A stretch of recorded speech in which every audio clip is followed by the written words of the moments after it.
नमस्कार मित्रांनो, मला आता अजून तुझी गरज राहिली नाही. तू इथून जाऊ शकतेस. मी पैसे अगदीच आगाऊपणे त्या मुलीसमोर फेकून मी तिला सांगितलं. तेव्हा ती अविश्वासाने मला पाहत राहिली. मग ओरडत बोलू लागली, मी तुझ्यासोबत लग्न केलं आहे. तू माझ्यासोबत असा वागतोस जणू काय मी तुझी ठेवलेली बाई आहे. मी पैसे देऊन खरेदी करून आणलेली नाही. बायकोसोबत असं कोण वागतो? ती मुलगी धक्क्याने ओरडत होती. स्वतःच्या नवऱ्याच्या तोंडून असे शब्द ऐकून कदाचित प्रत्येक मुलीला असाच धक्का बसतो. मी अगदीच वैतागून तिच्याकडे पाहिलं. माझ्यासाठी ते शब्द काही नवीन नव्हते. रडणाऱ्या, ओरडणाऱ्या, विनंती करणाऱ्या मुलींचं जणू काय मला आता व्यसन लागलं होतं. लग्नाचं वचन देताना नातं सांभाळण्यासाठी भाग पाडणाऱ्या मुली मला खूपच त्रासदायक वाटत होत्या. मला अशा मुलींचा खूप कंटाळा यायचा. खरं तर अशा परिस्थितीत त्या मुलींची काही चूक नसायची. दोषी आणि गुन्हेगार तर मी होतो, जो लग्न करून काही वेळातच स्वतःच्या बायकोला घटस्फोट देत होतो. आता देखील मी त्या रडणाऱ्या, ओरडणाऱ्या मुलीसमोर घटस्फोटाचे पेपर फेकले तेव्हा तिला खूप मोठा धक्का बसला. थरथरत्या हाताने ती तो कागद उचलून अगदी निरखून पाहू लागली. मला माहीत आहे की तू एक सभ्य, संस्कारी मुलगी आहेस. त्यामुळेच तुला ताबडतोब इथून निघून जायला पाहिजे, कारण की मी तुझा आता नवरा राहिलो नाही. मी तुला घटस्फोट दिला आहे. यानंतर तर नक्कीच तू देखील माझ्यासोबत राहू इच्छित नसशील. मी अगदीच बिनधास्तपणे तिला बोलत होतो, तर ती मुलगी मात्र सारखं सारखं अविश्वासाने घटस्फोटाचे पेपर वाचतच होती. अशी वाचत होती जणू काय तिने वाचल्याने त्या पेपरमधील शब्द बदलून जातील. तिला विश्वास बसत नव्हता. ती बोलू लागली, तू नक्कीच मस्करी करत असशील. आपलं अवघ्या 4 तासांपूर्वी लग्न झालं आहे. तू स्वतः माझ्यासमोर तुझं प्रेम व्यक्त केलं आहेस. मग जे प्रेम दाखवलंस, व्यक्त केलंस की ती सगळं नाटक होतं का? त्या मुलीला खूप मोठा झटका बसला होता. मी तिला सुंदर म्हटलं होतं, तिचं कौतुक करत राहिलो होतो. ती माझ्यासोबत अगदी नटून थटून सासरी आली होती. मी अगदीच निर्लज्जाप्रमाणे खांदे उचकवले. आता मी तिला काय सांगणार होतो? दिसायला तर मी एकदम रुबाबदार दिसत होतो, मुलींचा वापर करणारा आणि त्यांच्यासोबत लग्न करणारा. पण खरी गोष्ट दुसरीच होती.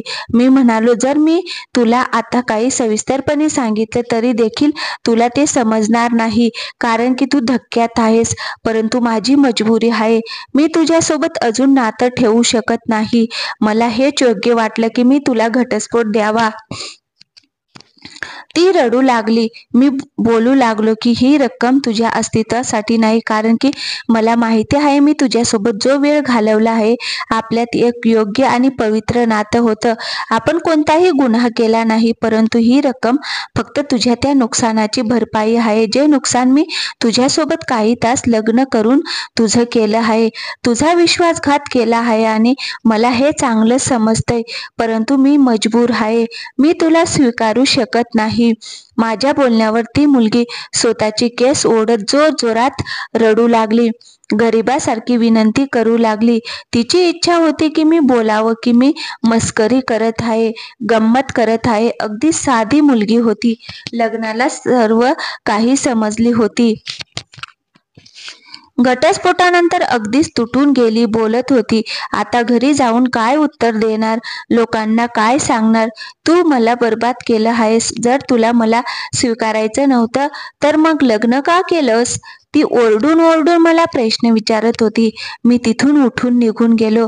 अशी परिस्थिती मी मागच्या काही महिन्यांपासून सारखी पाहत होतो, जेव्हा मी काही तासांसाठी मुलींसोबत लग्न करून त्यांच्यासोबत वेळ घालवायचो आणि मग त्यांना घटस्फोट देऊन निघून जायचो.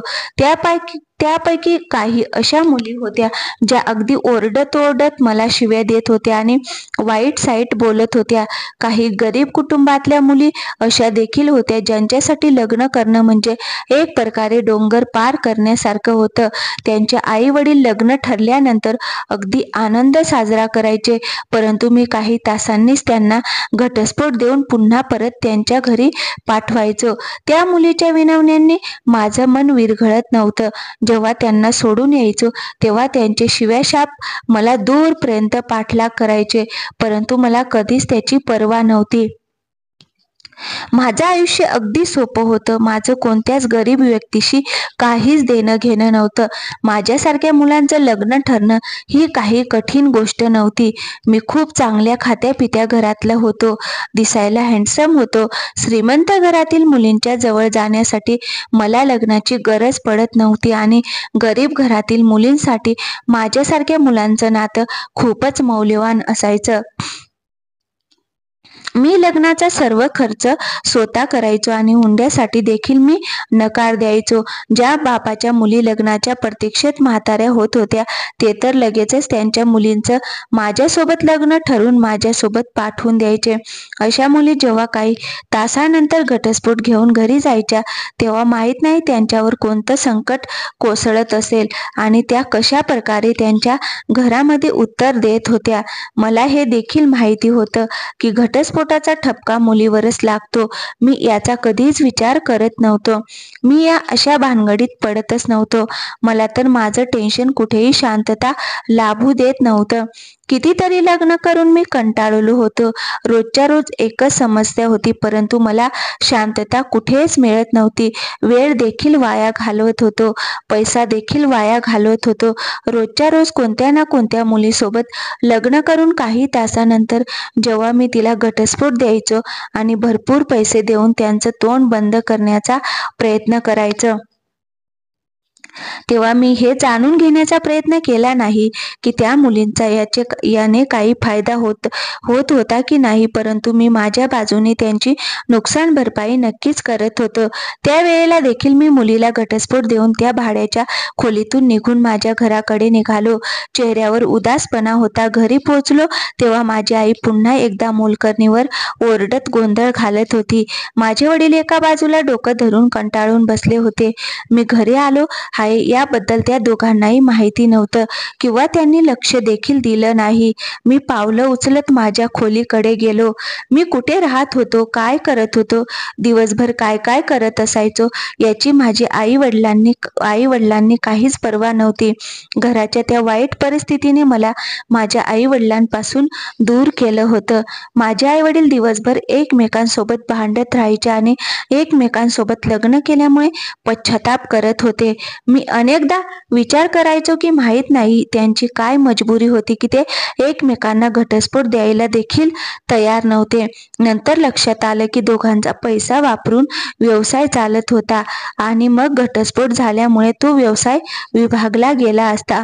मी खोलीत पोहोचलो तेव्हा नातं जमवणाऱ्या बाईचा फोन येऊ लागला. माझा मूड खूपच खराब होता. ती बाई पैसा कमावण्यासाठी रोजच्या रोज अनोळखी चित्रविचित्र मुलींची स्थळं घेऊन यायची. तिचा देखील यामध्ये काहीच दोष नव्हता. माझी अशी कोणती खास मागणी नव्हती. ती बाई विचारून विचारून थकली होती आणि मी इतक्या मुलींच्या परीक्षा घेतल्यानंतरही मला समजत नव्हतं की मला कोणत्या प्रकारची मुलगी पाहिजे.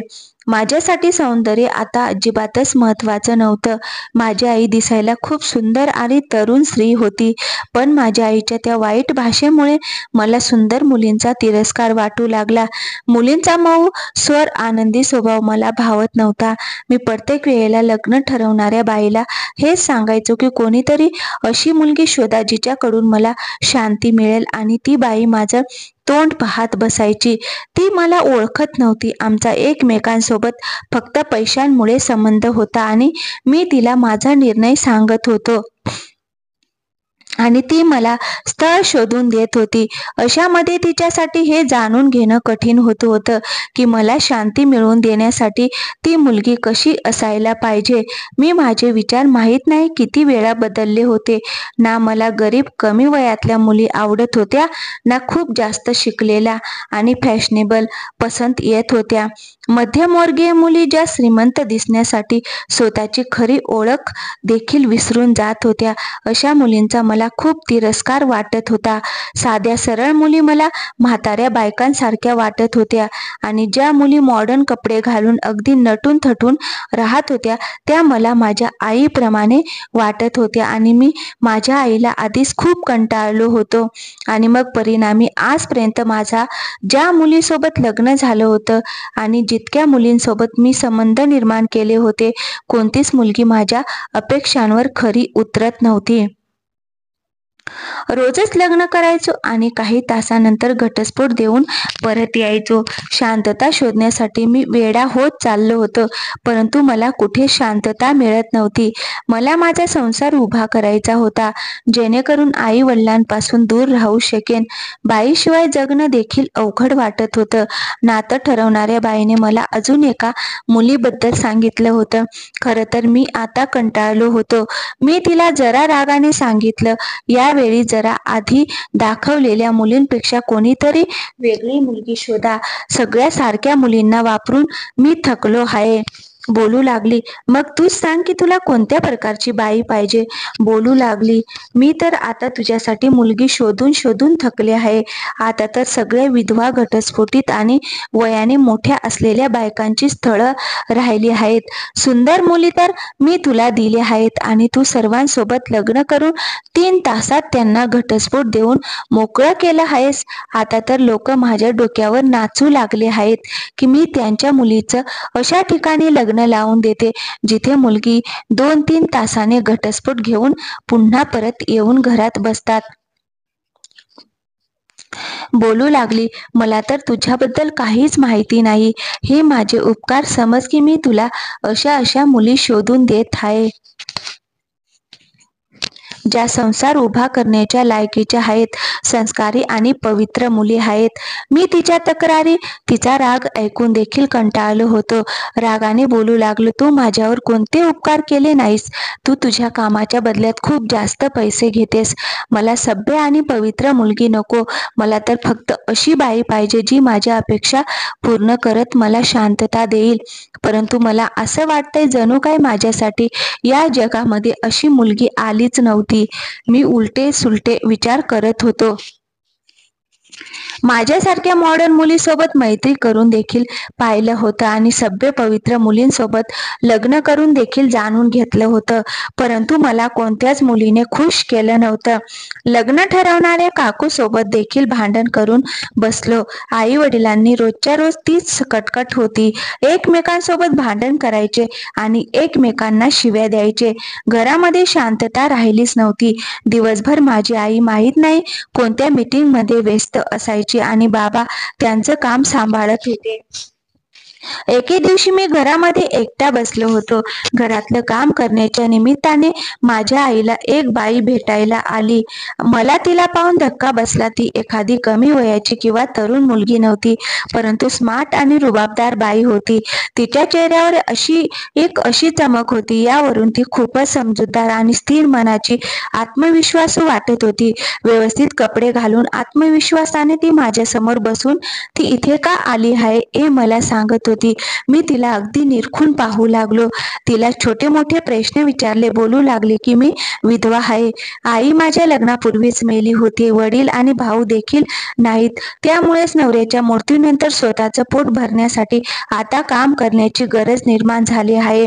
बोलू लागले की एका ओळखीच्या माणसाकडून तिला आमच्या घराचा पत्ता मिळाला होता. मला त्या बाईकडून समजलं की माझ्या आईने घरात कामाला बाई पाहिजे म्हणून जाहिरात दिली होती, जी सुशिक्षित आणि अगदी टापटीप असेल, जी घरात काम करणाऱ्या नोकरांवर बारीक नजर ठेवणारी असेल. ती बाई या संदर्भात आमच्या घरी आली होती, परंतु मला ती माझ्यासाठी आवडली. मी तिला म्हणालो की माझी आई आज घरी नाही आणि माहीत नाही ती कधी येईल. कदाचित माझ्या आईने आधीच एक बाई कामासाठी ठेवली असेल. माझ्या आईला कामाला लोक पटकन भेटतात. पहिल्यांदाच माझ्या त्या बोलण्यावर ती बाई जरा काळजीत पडली होती. बेचैनीने चेहऱ्यावरचा रंग उडू लागला. बोलू लागली, मला कामाची खूप गरज आहे. सगळी बचत खर्च झाली आहे.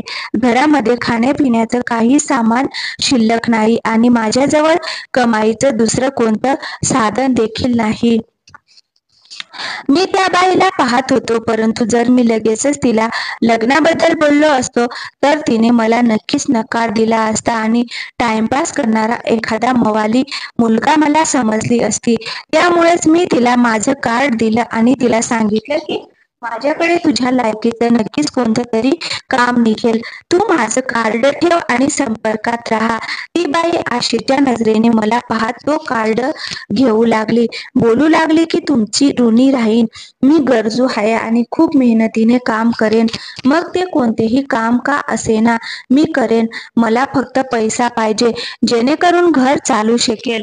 तिचं बोलणं ऐकून मी जरा बेफिकीर झालो. अशा बाईला मी लगेचच तयार करू शकत होतो. ती उठून निघून गेली, परंतु मी तिच्याबद्दलच विचार करत राहिलो. आतापर्यंत मिळणाऱ्या सुंदर कमी वयाच्या मुलीने देखील माझं अशा प्रकारे मन जिंकलं नव्हतं, जसं त्या सुंदर विधवेने मला तिच्यामध्ये गुंतवलं होतं. माझं वय जमतेम 27 वर्ष होतं, तर ती विधवा 40 वर्षांची दिसत होती. परंतु मला त्या वयाच्या फरकाची पर्वा नव्हती.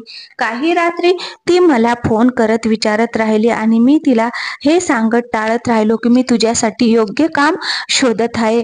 परंतु तिची मजबुरी वाढली आणि ती आता विनंती करू लागली, बोलू लागली, आता तर घरातलं खाण्यापिण्याचं सामान संपलं आहे. खूप लोकांकडून उधारी घेतली आहे, त्यामुळे आता परत त्यांच्याकडे मागायला लाज वाटते. मी माझी मजबुरी कधीही कोणाला सांगू इच्छित नव्हते, परंतु आता परिस्थिती लपवण्यात देखील काहीच अर्थ नाही. ती खूपच मजबूर झाली होती. तिचा आवाज आता रडवेला जाणवत होता. तेव्हा मला समजलं की या परिस्थितीत तिला जे काही सांगितलं जाईल ते ती नक्कीच करेल. त्या बाईला कोणत्याही किमतीत पैसे पाहिजे होते. मी अचानक तिच्या समोर लग्नाचा प्रस्ताव मांडला. ती तर माझ्या त्या बोलण्यावर अगदीच हक्काबक्का राहिली. बोलू लागली, हे कसलं काम आहे? मी म्हणालो, तुला फक्त 3 तासासाठी माझ्यासोबत लग्न करावं लागेल. त्या बदल्यात मी तुला 5,000 रुपये देईन. तुझ्यासाठी हे काहीच अवघड नाही आणि मी देखील लग्न करत आहे. कोणतंही गुन्ह्याचं काम करणार नाही. ती हैराण झाली. बोलू लागली, मी या अशा पवित्र आणि नैतिक नात्यांना खेळ समजत नाही. 3 तासांसाठी लग्न करणं ही खूप चुकीची गोष्ट आहे. मी विधवा नक्कीच आहे, परंतु मला देखील आदर आहे, माझी देखील इज्जत आहे. बोलू लागली की माझी अशी देखील मजबुरी नाही आली की लग्नाच्या नावाखाली स्वतःला विकायला सुरुवात करेन. त्या बाईला माझं बोलणं अजिबात आवडलं नव्हतं. मी म्हणालो, तुला पैशांशी मतलब पाहिजे. मी तुझ्याबरोबर वेळ घालवत नाही आणि नाही तुझ्यासोबत अनैतिक संबंध निर्माण करत आहे. माझ्यासाठी देखील नातं मस्करी नाही, खेळ नाही. म्हणूनच मी तुझ्यासोबत एक नातं बनवू इच्छितो आणि यामध्ये काही नुकसान नाही. माझ्या त्या कृतीमध्ये मागे एकच उद्देश आहे, त्यामध्ये तुझं कोणतंच नुकसान होणार नाही. तू 50,000 रुपये घेऊन तुझ्या मार्गाने जा. मी तुला पुन्हा त्रास देणार नाही. मी त्या बाईला ऑफर देत होतो. मी जाणून बुजून रक्कम वाढवली नाही, जेणेकरून पुन्हा गरज पडल्यावर ती माझ्याजवळ यावी. पहिल्यांदा तर नकार देत राहिली आणि मग नाईलाजाने तयार झाली. ती निराशपणे बोलू लागली, मला पैशांची गरज आहे. पैशाच्या गरजेने मला इथे आणून उभं केलं आहे की मी तुझ्यासारख्या मुलांचा शौक पूर्ण करण्यासाठी त्यांच्या हातातलं खेळणं झाली आहे. लग्नासाठी होकार दर्शवून देखील त्या बाईने मला लाजवण्याचा खूप प्रयत्न केला होता. तिला पैसे देखील पाहिजे होते. तिची इच्छा होती की मी दुसऱ्या कोणत्या तरी कामात तिला पैसे द्यावेत. बोलू लागले, घरातलं कोणतंही काम माझ्याकडून करून घ्या, मी करू शकते. तिने खूप प्रयत्न केले की मी या लग्नाच्या निर्णयावरून मागे हटावं, परंतु मी माझ्या बोलण्यावरून मागे हटायला तयार नव्हतो. तिला पाहताच पहिल्याच नजरेत विचार केला होता की मी तिच्यासोबत लग्न करेन. मोठ्या कष्टाने मी माझा हेतू साध्य करण्यामध्ये यशस्वी होत होतो. त्या बाईने माझ्यासोबत वेळ निश्चित केला आणि लग्नासाठी तयार झाली. मी दुसऱ्याच दिवशी त्या बाईने सांगितलेल्या पत्त्यावर पोहोचलो. हे पाहून मला आश्चर्य वाटलं होतं की त्या बाईने मला तिच्याच घरी बोलावलं होतं. माझ्या आश्चर्यावर बोलू लागली, माझ्याजवळ गमावण्यासारखं काहीच नाही. मला तुझी भीती देखील नाही. पैसे देऊन तू तुझा उद्देश पूर्ण कर आणि मग इथून निघून जा. मला माहिती आहे तुझ्यासारखी मुलं माझ्यासारख्या विधवा आणि वयस्कर स्त्रियांच्या जवळ पुन्हा पुन्हा येत नाहीत. ती बेफिकीर होती. मला देखील काहीच प्रॉब्लेम नव्हता. 5,000 रुपये त्या बाईच्या हातात दिले. लग्नाचा बंदोबस्त देखील मी आधीच केला होता. त्या बाईसोबत मी लग्न केलं. मी आजपर्यंत जितकी लग्न केली होती सर्वच साधेपणाने केली होती. परंतु तरी देखील मुली माझ्यासाठी खूपच मेकअप करून असायच्या आणि अगदी नवरीच्या वेशात तयार व्हायच्या. त्यामागचं कारण हे देखील होतं की त्यापैकी कोणत्याच मुलीला हे माहीत नव्हतं की माझं त्यांच्यासोबत लग्न किती तासांचं होतं. मी देखील मुलींना कायमस्वरूपी स्वीकारेन या हेतूनेच लग्न करत होतं. परंतु त्यानंतर त्या मुलींचा मला काही तासातच कंटाळा यायचा. परंतु या वेळेला काहीतरी वेगळं घडलं होतं. मी त्या बाईला 3 तासासाठी तयार केलं होतं आणि त्या बाईला देखील याबद्दल माहिती होतं की लग्न तात्पुरतं आहे. त्यामुळेच तिने नवरी होण्याचा किंवा मेकअप करण्याचा त्रास घेतलाच नव्हता. ती तिच्या घरात साध्या जुन्या साडीमध्ये बसलेली होती. तिच्या घरात गेल्यावर मला अंदाज आला होता की कदाचित ती एकटीच राहत होती. मी तिच्याशिवाय इतर कोणत्याही माणसाला त्या घरात पाहिलं नव्हतं. लग्नानंतर वकील आणि माझे मित्र त्या घरातून निघून गेले. मी आणि ती बाई दोघेच घरात राहिलो. याच्या आधी मी तिच्याजवळ जाण्याचा आणि तिच्याकडून माझा हक्क वसूल करण्याचा कोणताच बहाणा बनवेन किंवा बोललात माझ्या हेतूबद्दल सांगेन. ती बाई स्वतःच माझ्यासमोर आत्मविश्वासाने बसून बोलू लागली की मला माहिती आहे तू माझ्यासोबत लग्न का केलं आहेस. तुला तुझा शौक देखील पूर्ण करायचा आहे आणि गुन्हा देखील तुला स्वतःच्या डोक्यावर घ्यायचा नाही. एक प्रकारे ही गोष्ट बरोबर देखील आहे. तू स्वतः देखील पापांपासून वाचलास आणि मला देखील गुन्हेगार केलं नाहीस. आता तू लवकर तुझा हेतू पूर्ण कर आणि मला घटस्फोट देऊन इथून निघून जा. मी त्या बाईच्या घाईवर हैराण झालो. मला वाटलं होतं की ती एकटी स्त्री होती. तिला फरक पडणार नाही की मी किती वेळ तिथं थांबणार आहे, कधी परत जाणार आहे. परंतु त्या बाईला तर खूपच घाई होती. तिला लवकरात लवकर मला त्या घराच्या बाहेर काढायचं होतं. मी दिलेल्या पैशाने तिने घरातलं वाण सामान भरलं होतं. विचार केला कदाचित भुकेलेली आहे, जेवण बनवण्याची घाई असेल. तिला म्हणालो आधी जेवण बनवून घे.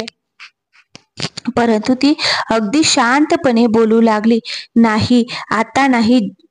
जेव्हापर्यंत तू माझ्या घरामध्ये आहेस मी काहीही करू शकत नाही. काही तासांचा प्रश्न आहे आणि तुला निघून जायचं आहे. ती मला पुन्हा पुन्हा याची जाणीव करून देऊ लागली की तिचं आणि माझं लग्न जेमतेम 3 तासांचं आहे आणि ती त्यापेक्षा जास्त मला सहन करू शकत नाही. मला असं वाटू लागलं जणू काय हे लग्न माझ्या इच्छेनुसार नाही तर त्या बाईने ठरवलेल्या वेळेप्रमाणे झालं आहे. परंतु मी हार मानली नाही आणि त्या बाईकडून माझा हक्क वसूल करण्यात मागे हटलो नाही. आतापर्यंत जितक्या मुली मला भेटल्या होत्या त्या सर्व कुमारिका लाजाळू अशा मुली होत्या, ज्या लग्नाच्या पहिल्या रात्रीला खूप जास्त महत्त्व देत होत्या. परंतु ती बाई मला असं दाखवत होती जणू काही एखादं कर्तव्य बजावत आहे.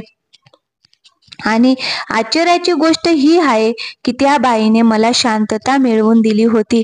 आतापर्यंत भेटलेल्या सर्व मुलींमध्ये ती एकमेव स्त्री होती जिच्यासोबत घालवलेले 3 तास मला कमी वाटू लागले आणि मी पश्चाताप करू लागलो की मी आधीपासूनच तिच्यासोबत वेळ का ठरवून घेतली. त्या बाईकडून जी शांतता मला मिळाली होती त्याने मला प्रकर्षाने जाणवलं की मी तिला आयुष्यभर माझ्यासोबत ठेवू शकतो, तिच्यासोबत माझं आयुष्य घालवू शकतो. त्या बाईचं वागणं अगदी संयमी होतं. ती गरजेपेक्षा जास्त बोलत नव्हती. खूप विश्वासाने आणि खूप आत्मविश्वासू आणि शांत वाटत होती आणि मला तिचं हेच वागणं खूप आवडू लागलं. परंतु मी मजबूर झालो. त्या बाईकडून आधीच वेळ ठरवून बसलो होतो आणि ती ठरवलेल्या वेळेवर माझ्याकडून घटस्फोट मागू लागली. आता मी काही बोलण्याचा विचार करत होतो की त्या बाईने दाराकडे बोट दाखवलं. बोलू लागली, तिथे वॉशरूम आहे, तू फ्रेश होऊन इथून निघून जा. फक्त दिलेल्या वचनाप्रमाणे तू कधीही माझ्या घरी परत येऊ नकोस. मी अगदीच माझ्या विचारात हरवून त्या बाथरूममध्ये कैद झालो. आधी तर विचार न करता मुलींना घटस्फोट देत होतो आणि स्वतःचा जीव वाचवून घरी निघून जायचो, परंतु आता बहाणे शोधत होतो, निमित्त शोधत होतो की कसं त्या घरामध्ये थांबू शकेन. ती बाई अजूनही माझ्यासोबत लग्न बंधनात अडकलेली होती. मी तिला अजूनही घटस्फोट दिला नव्हता. माझा तिच्यावर पूर्ण अधिकार होता, परंतु तिच्या व्यक्तिमत्वामध्ये एक विचित्र गांभीर्य आणि रुबाब होता, ज्यामुळे मी माझ्या इच्छेबद्दल तिला सांगू शकलो नाही. माझी इच्छा तिला सांगू शकलो नाही, तिच्याकडे व्यक्त करू शकलो नाही. परंतु माझं मन पुन्हा पुन्हा मला उचकावू लागलं की मी पुन्हा एकदा तिच्यासोबत वेळ घालवावा. याच विचारातून बाहेर निघून त्या बाईकडे गेलो, तेव्हा मला खूप मोठा धक्का बसला. त्या बाईसोबत 3 तरुण आणि सुंदर कमी वयाच्या मुली बसल्या होत्या आणि ती बाई स्वतःच्या हाताने त्या 3 मुलींना भरवत होती. मी अगदी हक्काबक्का होऊन त्या मुलींकडे पाहत होतो. मी त्या मुलींसारखं सौंदर्य माझ्या आयुष्यात कधीच पाहिलं नव्हतं. तिचा रंग खूपच गोरापान होता आणि चेहऱ्यावर एक चमक होती. असं वाटत होतं जणू काही एखाद्या लहान मुलाची त्वचा आहे. मी अगदी हैराण होऊन उभा होतो की त्या बाईची नजर माझ्यावर गेली, तेव्हा तिच्या चेहऱ्यावरचा रंग उडाला. रागाने मला पाहत होती. याआधी काही बोलेल त्या मुलींची नजर देखील माझ्यावर गेली आणि पुढच्या क्षणी त्या मुली असं वागू लागल्या. यामुळे तर मला खूप मोठा धक्का बसला. त्या बाईने मला धक्के मारत घराबाहेर काढलं आणि ओरडू लागली की मी तुला सांगितलं होतं की इथून निघून जा. तू माझ्याकडे का आलास? आपलं लग्न 3 तासाचं ठरलं होतं. आता आपलं कोणतंच नातं राहिलं नाही. ती बाई माझ्यावर खूपच चिडली होती. तर त्या घरातून त्या मुलींचा रडण्याचा सारखा सारखा आवाज येत होता. मी घाबरलो. एका क्षणात कशाचं काय झालं होतं मला समजत नव्हतं. त्या बाईने रागावल्यानंतर मी घाबरून आजूबाजूला पाहिलं, तर जर आजूबाजूचे लोक जमा झाले तर तमाशा झाला असता. आपलं लग्न किती वेळेचं होतं ही वेगळी गोष्ट होती, परंतु जेव्हापर्यंत मी घटस्फोट देणार नाही आपलं नातं कायम राहील. त्यामुळेच लक्षात ठेव की मी आता तर जात आहे, परंतु परत नक्कीच येईन. मी त्या बाईला धमकावून परत आलो. घरी जाईपर्यंत त्या मुलींचा विचार करत राहिलो, ज्या मला पाहून किंचाळू लागल्या होत्या, मला घाबरत होत्या. खरं तर मी त्यांना अजिबातच ओळखत नव्हतो, ना कधी त्यांना भेटलो होतो. तरी देखील त्या मुलींचं मला पाहून असं भीतीने ओरडणं, यामुळे मी हैराण झालो होतो. ती बाई त्यांच्या समोरच मला धक्के मारू लागली. सारखं सारखं त्यांना विश्वास देत होती की ती मला मारून घरातून हाकलून लावेल. मी त्यांना हात लावणार नाही. मी विचार करून करून थकलो होतो. तो सर्व काय तमाशा होता. जेव्हा मी त्या बाईच्या घरी गेलो तेव्हा घर पूर्ण रिकामं होतं, पण अचानक त्या मुली माहीत नाही कुठून आल्या होत्या. मी घरी जाऊन देखील त्याच विधवा बाईबद्दल विचार करत राहिलो. तिला घटस्फोट देखील दिला नव्हता आणि नाही माझा तसा विचार होता. मला माहिती होतं की कोणीही या लग्नाला स्वीकारणारं नव्हतं. माझ्या वडिलांनी त्यांचं पूर्ण आयुष्य पैसा आणि प्रसिद्धी कमावण्यात घालवलं होतं आणि आता एकुलत्या एक मुलाला एका गरीब विधवा महिलेसोबत कधीच लग्न करू देणार नव्हते. मी 2-3 दिवस तर स्वतःला थांबवत राहिलो की त्या बाईच्या घरी जाऊ नये, परंतु तिची तळप मला चैन पडू देत नव्हती. ती माझी बायको देखील होती आणि माझा तिच्यावर अधिकार असून देखील खबरदारी घेत होतो. कधीच कुणासाठी मी इतका हतबल झालो नव्हतो. एके दिवशी संध्याकाळी अचानक मी त्या बाईच्या घरी पोहोचलो. मला पाहून ती टेन्शनमध्ये आली. त्या दिवशी देखील ती एकटीच होती. बोलू लागली, बरं झालं तू आलास. त्या दिवशी जाताना तू मला घटस्फोट दिला नव्हतास. मी म्हणालो की माझा विचार बदलला आहे. मी तुला घटस्फोट देणार नाही. मी तिच्यासमोर 50,000 रुपये ठेवले. ती रागाने लालबुंद झाली. मी तुझ्या हातातले खेळणं नाही की तू लग्नाच्या नावाखाली माझा वापर करत राहशील. मी आता कोणत्याच पुरुषासोबत राहू शकत नाही. मला त्याची गरज नाही. ती बाई रागावू लागली, परंतु मी नकार दिला. मी देखील हट्टाला पेटलो होतो. तिला म्हणालो, मी तुझा नवरा आहे आणि तू मला नकार देऊ शकत नाहीस. मला तिच्यासोबत रात्र घालवायची होती, परंतु तिला घटस्फोट पाहिजे होता. मी त्या बाईसोबत जबरदस्ती करू लागलो. मी माझा हक्क दाखवू लागलो आणि ते मला दूर ढकलण्याचा प्रयत्न करत होती, परंतु मी वेडा व्हायला लागलो. अचानक माझ्या डोक्यात कोणीतरी जड वस्तू मारली. मला चक्कर येऊ लागली. त्या बाईने मला स्वतःपासून लांब ढकललं. मी माझं गरगरणारं डोकं सांभाळत जमिनीवर बसलो. सावरल्यानंतर वर पाहिलं तेव्हा त्याच 3 मुली समोर घाबरलेल्या अवस्थेत मला पाहत होत्या. मी आता जरा दचकलोच. त्या मुली एखाद्या भूताप्रमाणे वाटत होत्या. अचानक समोर यायच्या बाई बोलू लागली, तू इथून निघून जा, नाहीतर मी पोलिसांना फोन करत आहे. त्या बाईने त्या मुलींना खोलीत बंद केलं, जणू काय माझ्यापासून त्यांना लपवत आहे. मी त्या बाईसोबत चर्चा केली. मी म्हणालो की मला खरंच तुझ्यासोबत आयुष्य घालवायचं आहे. जर त्या तुझ्या मुली असतील तर मी त्यांना देखील स्वीकारण्यासाठी तयार आहे. मी विनवणी करून देखील ती बाई मला गंभीरपणे पाहू लागली आणि मग माझ्यावर एक धमाका केला की त्या मुली माझ्या लहान बहिणी आहेत. आई वडिलांच्या मृत्यूनंतर त्या लहान बहिणी तिच्यासोबत तिच्या घरी राहू लागल्या. तिचा नवरा नेहमीच तिला मारहाण करायचा आणि जबरदस्तीने तिच्याकडून तिचा अधिकार वसूल करायचा. तो त्या लहान मुलींचा देखील विचार करत नव्हता, ज्यामुळे त्या मुली मानसिक आजारी झाल्या होत्या. कोणत्याही पुरुषाला घरात पाहायच्या तेव्हा घाबरून किंचाळायच्या. बोलू लागली, माझ्या प्रार्थनेमुळे देवाने मला माझ्या पहिल्या नवऱ्यापासून सुटका मिळवून दिली आहे, त्यामुळे मी आता पुन्हा कोणत्याही पुरुषावर विश्वास ठेवू शकत नाही. मी माझ्या त्या निष्पाप बहिणींना एका छोट्याशा खोलीमध्ये कैद ठेवते, जेणेकरून त्या कोणत्याही भीतीच्या बळी होऊ नयेत. त्यांना अंधाराची आणि एकटेपणाची सवय झाली आहे. फक्त खाण्यापिण्यासाठी त्यांना बाहेर आणते. त्या बाईने रडून मला विनंती केली की मी तिला मजबूर करू नये आणि तिला घटस्फोट द्यावा. मी असहाय्यपणे उभा राहिलो. विचित्र नशीब होतं. माहीत नाही किती मुली मी आजमावल्या होत्या, परंतु मन त्याच विधवा स्त्रीवर अडकलं होतं, जी स्वतः मजबूर होती आणि लग्न करून स्वतःचा संसार उभा करू शकत नव्हती. मला कधीच कोणाच्याही बोलण्याने फरक पडत नव्हता, परंतु त्या बाईने विनंती केली आणि मी तिचं म्हणणं मान्य केलं. मी तिला रडताना पाहू शकलो नाही. मी तिला घटस्फोट दिला आणि पैसे देखील तिथेच ठेवले. विचार केला होता पुन्हा परत कधीच त्या बाईच्या समोर येणार नाही, परंतु दुर्दैवाने पुन्हा एकदा माझ्या आईला तीच बाई सापडली आणि जेव्हा तिने कामाची विनंती केली, माझ्या आईने तिला आमच्या घरी काम दिलं. आता ती विधवा बाई आमच्या घरामध्ये काम करायला येते. ती मनापासून तिचं काम करून तिच्या घरी जात होती.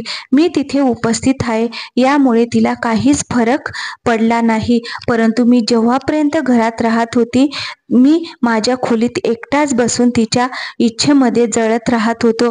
माहीत नाही मी त्या बाईच्या इच्छेतून कधी सुटू शकेन की नाही, की असंच तडफडत राहीन.